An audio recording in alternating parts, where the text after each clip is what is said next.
Since the Russian-Syrian alliance was forged in Syria several years ago, many have wondered what could bring together the former communist Russia and Shia Iran. The Russian government is nominally Orthodox Christian, democratic and ostensibly capitalist, as well as a system based upon the farming of intelligence.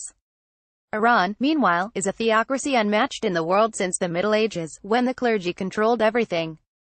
Nonetheless, the two governments came together, despite the cultural and religious differences between them, around the fact that they are classed as rogue governments by the West and are facing joint enemies, namely the US and its allies. Birds of a feather flock together.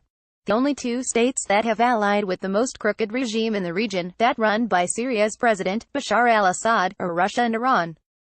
Russian and Iranian protection has been given to Assad, despite the fact that his regime has outdone the fascists in terms of the crimes it has committed.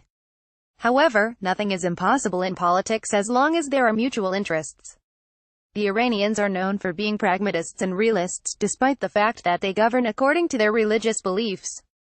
Will the Russians be forced to please the Americans and Israelis and sever its ties with Iran in Syria? Those hopeful about this are thinking and hoping that the Russia-Iran alliance will collapse, as Iran has become a difficult player in Syria and Iraq, as well as Lebanon and Yemen. However, a Russia-Iran divorce is not as easy as Iran's enemies in the region think. Israel, Lebanon tensions at the border, cartoon, Latuf, Middle East Monitor. For those who do not know, the rapprochement between Moscow and Tehran is neither the result of the situation in Syria nor their common interests there and in Yemen. We must not forget that Russia regards Iran as a necessary tool in the so-called Eurasian project adopted by President Vladimir Putin. The Russians are trying to form an Asian-European alliance, as the name suggests, in order to confront Western projects and alliances. This strategic project cannot take shape without Iran's effective participation. The Russian-Iranian convergence, therefore, was a strategic necessity even before the two sides met in Syria. Read, Iran FM Zarif on nuclear deal says, all or nothing. Even if the Russians and the Iranians did not have joint interests, neither party would be able to succeed in Syria on their own. Their mutual dependence is vital there, where they are both welcomed warmly by the regime. There is no doubt that Russia is fully aware that it cannot achieve military victory against the Syrian opposition forces solely by means of its air force. Despite its relative strength, it needs a large number of troops on the ground. It is also known that Iran backs many militias in Syria to fight alongside the regime, as its own troops cannot do this on their own to any decisive degree. We also know that the Assad regime was on the verge of falling to opposition forces before the Russian military intervened. This was admitted by the Russian foreign minister himself. Moreover, Iran failed to stop the advance of the Syrian opposition forces towards Damascus until the Russians came and their air force worked with Iranian ground troops to achieve a joint victory in Aleppo and the Damascus suburbs. We should also take into consideration the fact that the Russian-Turkish rapprochement played a pivotal role in swaying the balance of power in Russia's and Iran's favor, at the expense of the opposition forces.